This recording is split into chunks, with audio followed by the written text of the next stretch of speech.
meme. Let me ask you about something else. On October the 11th last year, you said on X, Hamas's crimes, including rape, have not been confirmed. And you said that divulging information about the perpetration of rape by Hamas risks to escalate tensions and endanger lives in a volatile context. Now, a report from the UN in March of this year said there are reasonable grounds to believe that conflict-related sexual violence, including rape and gang rape, occurred across multiple locations of Israel and the Gaza periphery during the attacks on 7th of October. Do you now accept that they happened?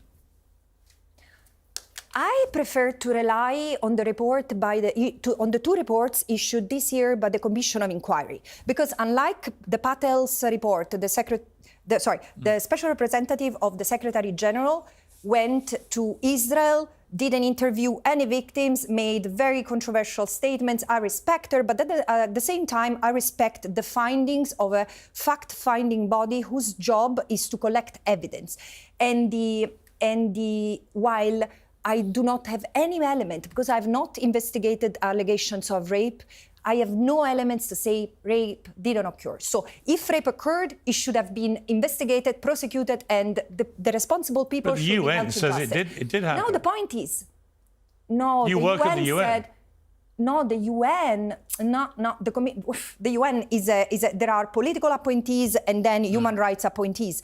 And the Commission of Inquiry concluded that there was in June, that there was no evidence to support the claims of gang rape. But let's assume, I don't want to say anything that I've not investigated, so let's assume that rape occurred. So does it justify what Israel has done?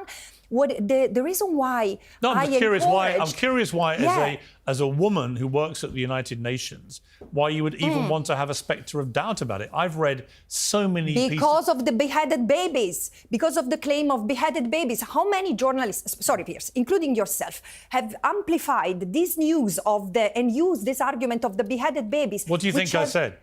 Well, you have what do you think I said? You have asked the people, do you condemn Hamas? And you have mentioned the beheaded babies. What do you think I said?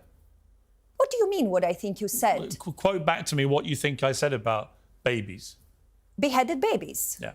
Did you say that or not? All I've seen ever since... Did you say that or not? I'm about to answer you. All I've seen ever since is that I apparently said that up to 40 babies have been beheaded. I never said that.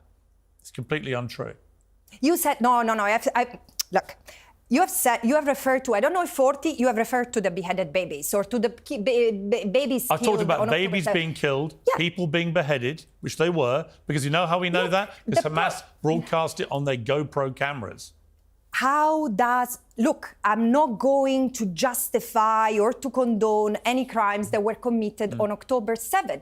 My question is, what purpose does it serve? Because the only animus I had when I tweeted what you just read, is let's try to diffuse the tension, because this language, this evocation of the barbarism of the Palestinians represented an existential threat. What about the rape that is documented against hundreds of Palestinians in Israeli jails? Can we talk about that? Here's the thing.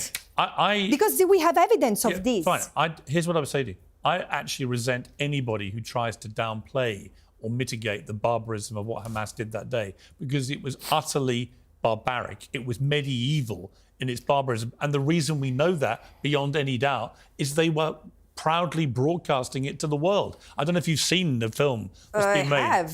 I'm disgusted. It's utterly horrific. The thing is that I find utterly horrific any crime against any civilian body or collective. I do not distinguish people because of the color of the skin, because of their ethnicity, religion.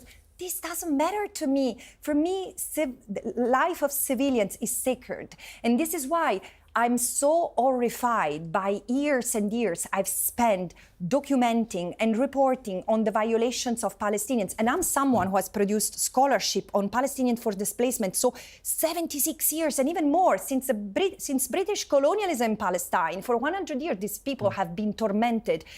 So two wrongs don't make a right. This is the only thing I can say.